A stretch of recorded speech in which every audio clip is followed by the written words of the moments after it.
नमस्कार दोस्तों, कैसे हैं आप? मैं हूं गौरव और ये है ट्रांसफॉर्मेशंस।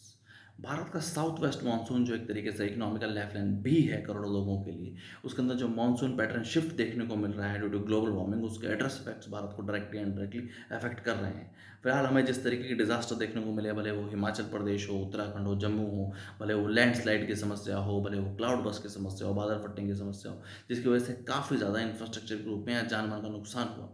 काफ़ी मासूम लोगों की जानें भी गई सिर्फ और सिर्फ इस नेचुरल डिजास्टर की वजह से। और अगर आप क्लाउड बर्स्ट को या बादल फटने को टेक्निकल भाषा में समझेंगे तो लगभग 100 एम से ज़्यादा अगर रेनफॉल या कह सकते हैं 100 एम से ज़्यादा अगर बारिश हो जाए 1 घंटे के अंदर एक पर्टिकुलर एरिया के अंदर, तो उसे क्लाउड बर्स्ट या बादल फटने की समस्या बोलते हैं। जो भारत का एग्रीकल्चर है वो लगभग 51% directly indirectly south west monsoon पे डिपेंडेंट है। और ओवरऑल लगभग 47% जो हमारे फार्मर्स हैं जो कि एग्रीकल्चर से डायरेक्टली लिंक्ड हैं, उनकी भी रोजी रोटी पे, इकोनॉमी पे डायरेक्टली अफेक्ट करता है। अभी रिसेंटली हमें देखने को मिला कि ग्लोबल वार्मिंग की वजह से कुछ जगहों पे अनइवन रेनफॉल हुई, क्योंकि कुछ जगहों पे हैवी रेनफॉल हमें देखने को मिली और कुछ जगहों पे ड्रॉट की समस्या। और एक रिसेंटली स्टडी ऐसा भी बताती है कि अगर इस तरीके की ग्लोबल वार्मिंग की वजह से मानसून शिफ्ट हुआ या एक तरीके से साउथ वेस्ट मानसून में अगर शिफ्ट देखा गया उनके पैटर्न में, तो वाटर बॉर्न डिसीज और डेंगू के जो एक तरीके से मामले हैं वो काफ़ी ज़्यादा बढ़ जाएंगे। और मॉर्टेलिटी, डेथ के केसेस भी लगभग 12 से 22% करीब करीब बढ़ जाएंगे।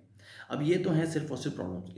इन सब चीज़ों का सॉल्यूशन क्या है? तो देखिए, जब तक वो लोग जो कि साइंटिस्ट हैं या इस पर्टिकुलर एरिया में काम करते हैं, इंटेलेक्चुअल है, जिनका साइंटिफिक टेम्परामेंट है, वो लोग जब तक एग्जीक्यूटिव या लेजिस्लेटिव सिस्टम का भारत के हिस्सा नहीं बनेंगे, जब तक वो अपने जो उनकी साइंटिफिक रिसर्च है उसको एक तरीके से सिस्टम का हिस्सा बना के, पॉलिटिकल सिस्टम का हिस्सा बना के या एग्जीक्यूटिव का हिस्सा बना के उस एक तरीके से उस सिस्टम में आकर एक बड़े बदलाव नहीं करेंगे, तब तक हम इस तरीके के एडवर्स इफेक्ट जो हैं ग्लोबल वार्मिंग के, उनको नहीं दूर कर पाएंगे।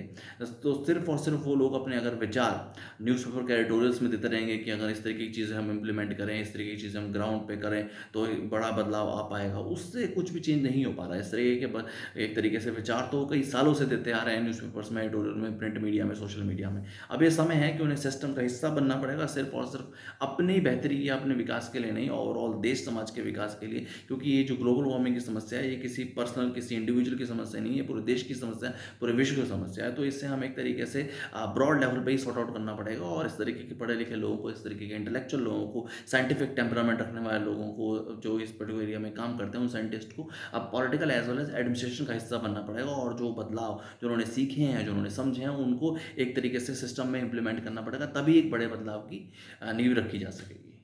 जय हिंद, जय भारत।